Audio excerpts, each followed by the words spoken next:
Good morning. Ngasi numajing numit ko numajing numit ke card ke message ing minute se ado aham bada ko gi numajing ko numajing gi number se 156 lere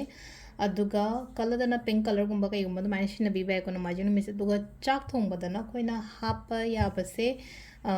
keno se chini angang ba se ketang maming gi oina kai oina du mai na happy ba ko ado ko nuti gi lothok ko du mai na ID card ahum katang lothok charage ahum sidagi ama khanbe rase card number 1 card number 2 and card number 3 ko अदुगी मतुंगिना हाइपेदी यंगसे इशा इशागी करी करी message लाके हाइबदो अदुगा timing so हाइपेदी young मिनरसे को हाइदिंग अशीगी ओइना करी करी timing फगे हाइबदो को मतम पुंगबम अफबा अन हारसने को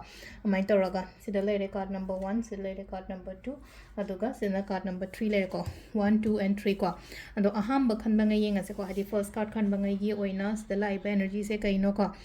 confusions कुंबा क्या लेगनी को confusion नहीं खंगदे emotion नहीं खंगदे थवाई नुआइतब नहीं खंगदे अमा नहीं खंगदे को कइनोमना मरम ओइरगा थवाई याम नुआइता तबों खंगदबदो मखाय चफम खंगदब तबों खंगदब थबक त concentrate तबो ngमदब को सिले जो हादि पेनदब गुंबा लेबो खोप सुगुमा मयाम सिना को अमाइन तोरगा लाए को सिले से लंबी लोइ थिंगजंबदो मको थवाई नुआइतगा हादि तौनिंग ब फाउदे दना केमता इशा से द को वाखन नुआइतब खोतब सुगुमा मयाम सिना को अदो सी को सिलाइसे अदुगा नंबर 1 गी लेको नंबर 2 को नंबर 2 गी सिना सिदसु लेना को हादि खनबगा ओइथोरपगा से इमान मानदबगी टाइप से लेना को अदुदा सिदसु खतंग हाइ तार को पेनदब गुंबा लेबदो दम हाइदा आइना निंगमबना मा ओइथोरपना मा अदुमाइन तौबगी दमक्ता को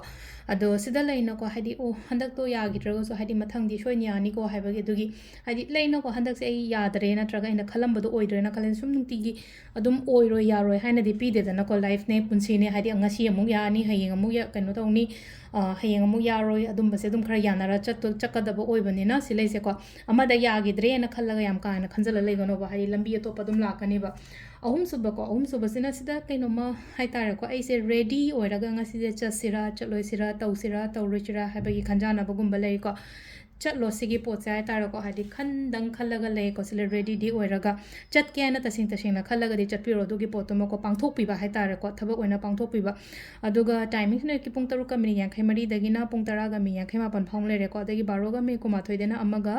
मिनिट 4 दो फाउंग लेरे को अदगी 3 मिनिट 23 दगिना पुंग 9 मिनिट kumathoi फाउंग लेरे को अदगी अमना 12 मिनिट 39 दगिना पुंग 2 मिनिट 13 फाउंग लेरे अदुगा नुंगलम दागिना 3 मिनिट 53 दगिना पुंग 5 मिनिट 13 फाउंग लेरे को अदु सिसिना कोइगी ngasi gi oina afaba timing ko adu sida leire koigi